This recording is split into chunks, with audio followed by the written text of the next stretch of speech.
আসসালামু আলাইকুম সবাইকে। সবাইকে স্বাগত জানাচ্ছি আমার ইউটিউব চ্যানেল এক্সপ্লোর উইথ শাহানুরে। আমার ইউটিউব চ্যানেলে যারা নিয়মিত দর্শক আছেন, যারা আমার ভিডিওগুলো দেখেন, তাদেরকে অনেক অনেক কৃতজ্ঞতা জানাচ্ছি। সেই সাথে যারা আমার চ্যানেলে ভিডিও নতুন দেখছেন, অবশ্যই আমার চ্যানেলকে সাবস্ক্রাইব করে পাশে থাকবেন এবং বেল আইকনে চাপ দিয়ে রাখবেন যেন সবার আগে আমার ভিডিও আপনি পেতে পারেন। তো আপনারা জানেন আমার বাড়ি টাঙ্গাইল জেলায়। আজকে আমি দেখাবো আপনাদেরকে আমাদের টাঙ্গাইল জেলার সেই ঐতিহ্যবাহী আতিয়া মসজিদ, যেটা আপনারা 10 টাকার নোটে অনেক আগে দেখেছেন, আবার সেই নোট এখন পাওয়াটাই মুশকিল। তো সেই মসজিদটি কিন্তু আমি আপনাদেরকে ঘুরে ঘুরে দেখাবো। সো দেখতে থাকুন। এটা হচ্ছে মেন রুট।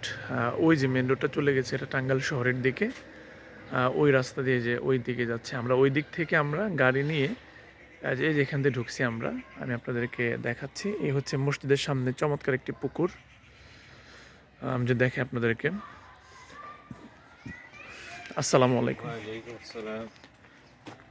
এই হচ্ছে আমাদের সেই কাঙ্ক্ষিত আতিয়া মসজিদ, যেটা আপনারা 10 টাকার নোটে ছোট্ট আকারে দেখেছেন।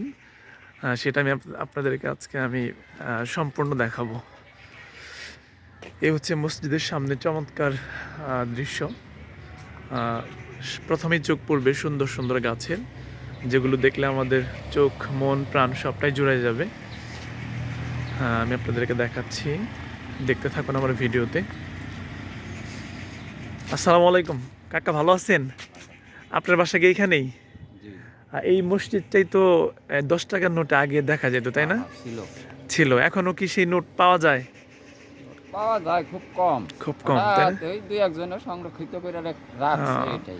আপনারা এই মসজিদটাকে এলো করছেন মানে কখনো, বা এটা তো স্থাপিত হয়েছে 1609 সালে, তাই না? হ্যাঁ, তা আপনাদেরও জন্মের আগে মনে হয়। অনেক আগে।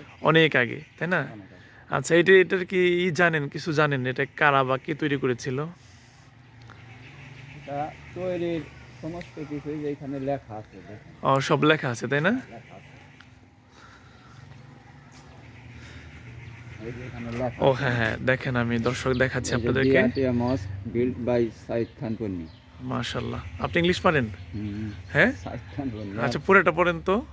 আর এগুলো ১৬০৯ আর রেস্টেড বাই চৌধুরানী রওশন খাতুন চৌধুরানী। ইনি হলো মানে কোর্টের জমিদার। আচ্ছা আচ্ছা, রওশন খাতুন চৌধুরী, চৌধুরানী, তাই না? জমিদার ছিলেন করটিয়ার। কোর্টের জমিদার। আচ্ছা, তারপর প্রথম জমিদার উনি হলো ওই যে সাইদ খান পন্নী। Repaired by Abu Abu Abu Ahmed. গজনবী খান পন্নী। আচ্ছা আচ্ছা, এটা কি রিপেয়ার করেন, তাই না? আর রিপেয়ার করছে এই যে এবছরও with the cooperation of Wajed Ali Khan Panni Wajed Ali Khan Panni. And other zamindars on Atia, তাই না? আতিয়া। হুম। ঠিক আছে, আপনার নামটা কি? আমার নাম আব্দুল আলী। আব্দুল আলিম কাকা। আব্দুল আলিম নামে কিন্তু একটা জনপ্রিয় শিল্পী আছে, জানেন তো? হুম। উনি চমৎকার ইংলিশে, আমি তো অবাক হয়ে গেছি যে কাকা ইংলিশগুলো বলে দিলেন। হ্যাঁ, মার্শাল্লাহ। তো আজকে আমরা তো টাঙ্গাইল শহর থেকে আসছি দেখার জন্য। হ্যাঁ, আপনাকে অনেক অনেক ধন্যবাদ। এই মসজিদের সামনে দেখেন চমৎকার এই পুকুরটি, আর হচ্ছে এই হচ্ছে মসজিদের গেট। পুরোটা যদি আমি আপনাদেরকে দেখাই এরকম। আমরা এখন এই যে ভিতরে ঢুকতেছি, চলুন আপনাদেরকে দেখাই।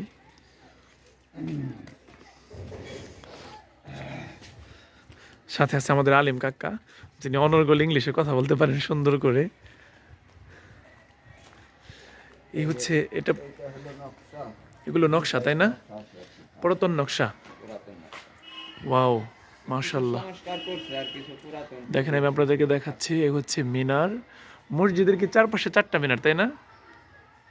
এই যেরকম 4টা মিনার। হ্যাঁ হ্যাঁ হ্যাঁ, বড় মিনার চারটাই। আচ্ছা, এই নকশাগুলা আমি আপনাদেরকে কাছ থেকে দেখাচ্ছি। এই নকশাগুলা কত আগের হবে? এই যে নকশাগুলো দেখতেছেন হ্যাঁ এটা হ্যাঁ হলো হ্যাঁ পুরাতন। হ্যাঁ। এটা এটা তৈরির সময়ের নকশা। আর এই যেগুলা এগুলা নতুন রিপেয়ার করছিল। ও আচ্ছা, তাহলে রিপেয়ার করছিল কোনটা, আমাদের মানে ওই পুরাতন নকশা কোনটা এটা? আবার দেখেন একটু। পুরাতন। এই যে এগুলা পুরাতন এটা নকশা। পুরাতন, আর যেগুলো হচ্ছে নতুন রিপেয়ার করা। এই যে পুরাতন নকশা এগুলা আছে কিছু, হালকা কিছু আছে। আর মনে করেন যেটা যেটা বেশি ভাঙছিল হ্যাঁ এই হ্যাঁ। জিনিসটা হলো পরিবর্তন করছিল অনেক বছর হয়েছিল। এখন বর্তমানে মসজিদটা আছে হলো সরকারি আর্কিওলজি ডিপার্টমেন্টের আন্ডার। সরকারি ডিপার্টমেন্টের আন্ডার আছে, তাই না বর্তমানে? আর্কিওলজি ডিপার্টমেন্টের আন্ডার। আচ্ছা আচ্ছা। এই জন্য মনে করেন এখানে ওই যে ওই পাশে ওইটা কি অজুখানা না? ওখানে এগুলা তো নির্মাণ করা হয়েছে ও পরে, এগুলা কয়েক বছর। আচ্ছা আচ্ছা, এর পুরাতন হচ্ছে বিল্ডিংটা। এবছর এই যে রং টঙের কাজ, কিছু কাজ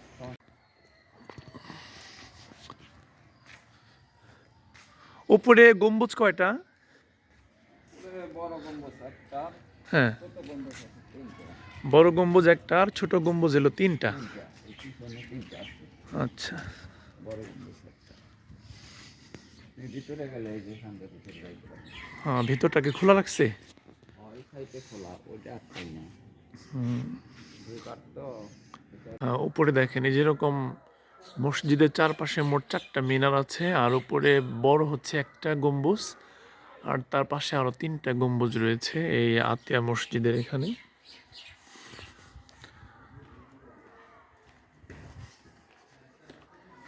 দেখেন আমি এদিক থেকে আবার দেখাচ্ছি আপনাদের। যেখানে বাঁশ বাঁধা হয়েছে, এখানে শুক্রবারে প্রচুর লোক সমাগম হয়। মসজিদে যদি জায়গা না হয় তখন দেখা যায় যে এখানে ব্যবস্থা করা হয় নামাজের।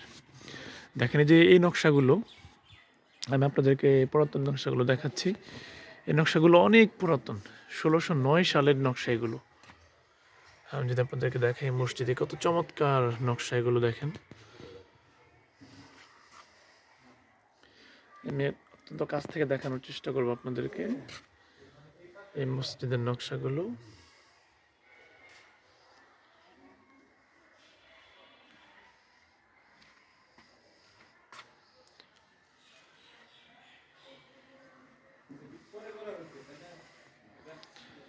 আর দেখেন এই হচ্ছে এটা হচ্ছে দরজা। হ্যাঁ, এটা হচ্ছে ঢোকার দরজা। আর এটা হচ্ছে ওয়াল। দেখেন আমি আমার হাত, প্রায় এক হাতেরও বেশি, প্রায় মানে মোটামুটি 1.5 থেকে 2 হাতের মতো পুরো ওয়াল। এখানে যে পুরোটাই নকশা করা, পুরোটাই কাজ করা। এখানে যে আরবিতে লেখা আছে দেখেন, ওই যে উপরে সাদা অংশের উপরে যে লেখাটা, ওটা আরবিতে খোদাই করা, অতটা বোঝা যাচ্ছে না। আর যে নিচেটা হয়তো মসজিদ লেখা।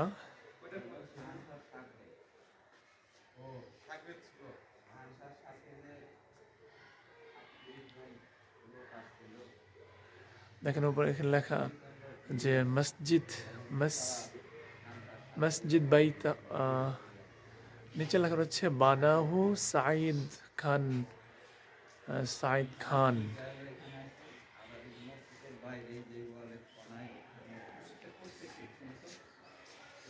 দেখেন আল্লাহু আকবার। এখানকার তো ওয়ালটা আরো আরো প্রশস্ত।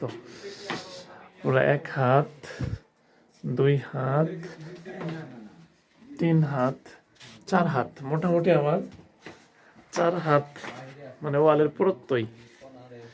এখানে দেখেন এই যে একটা দরজা, এখানে আর একটা দরজা, আর এই পাশে এই যে আরো একটা দরজা। মাঝখানে দরজাটার পুরুত্ব অনেক বেশি। আর এই হচ্ছে আমাদের আমিনুর ভাই।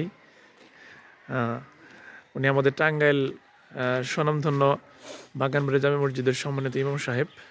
উনি আসছেন আমাদের সাথে। আর উনি শুকরিয়া স্বরূপ ওখানে 2 রাকাত নামাজ আদায় করছেন আমাদের ভাই।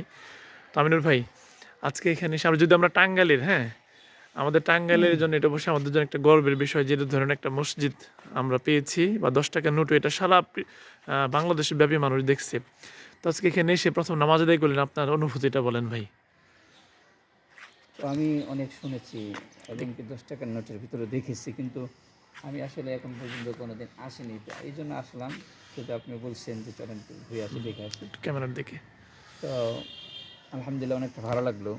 যা ইতিপূর্বে আমি এরকম মানে শুধু তো 10 টাকার নোটের ভিতরে দেখছি, কিন্তু আমি বাস্তবে এখন পর্যন্ত এত সুন্দর করে কারুকার্য করলাম, মানে খোদাই করে ইটের মধ্যে যে করছি, এটা তো অস্বাভাবিক, আশ্চর্যজনক। আর আরবি লেখাটাও সুন্দর করে দেখতে পাচ্ছি যে খোদাই করে সুন্দর করে লিখছি। আলহামদুলিল্লাহ। তারপরে এই জন্য শুকরানা স্বরূপ 2 রাকাত নফল নামাজ পড়লাম। আলহামদুলিল্লাহ। হয়তো আল্লাহ তাআলার ওসিলা আমাকে মাফ করতে পারে আমিন আমিন। সেই সূত্র হিসেবে। তো আলহামদুলিল্লাহ অনেকটাই ভালো লাগলো। এটা আমাদের টাঙ্গাইলের একটা ঐতিহ্য, যে এটা এত অতীত সুন্দর একটা ঐতিহ্য। মসজিদ 10 টাকার নোটের ভিতরে আছে। এবং কি আমি কিছুক্ষণ পূর্বে আমি মুয়াজ্জিনের সাথে কথা বলছি, তো উনিও বললেন যে না, শুধু বাংলাদেশ থেকে নয়, পর্যটক আছে এবং কি বিভিন্ন রাষ্ট্র থেকেও এই মসজিদ দেখার জন্য অনেক পর্যটক আসে। যাক আলহামদুলিল্লাহ। আলহামদুলিল্লাহ, এটা আমাদের অবশ্যই একটা, বাংলাদেশের জন্য আর কি। হ্যাঁ, মুসলমানদের জন্য এটা অবশ্যই একটা যে গর্বের এই বিষয়। মসজিদটা দেখার জন্য হ্যাঁ, পৃথিবীর বিভিন্ন আনাচে কানাচে থেকেও অনেক মানুষ আসে। আলহামদুলিল্লাহ। হাজার শুকরিয়া। ধন্যবাদ তামিনুর ভাই আপনাকে।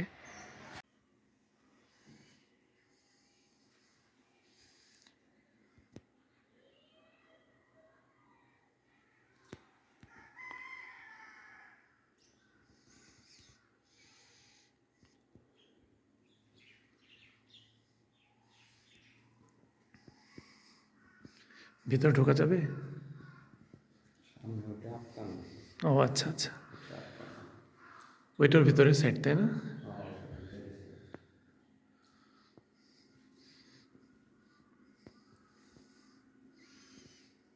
চেষ্টা করছি এরকম আবার যে মসজিদ যে খুব একটা বড় তাও না, না, ভিতরে তো অনেক এই ছোট।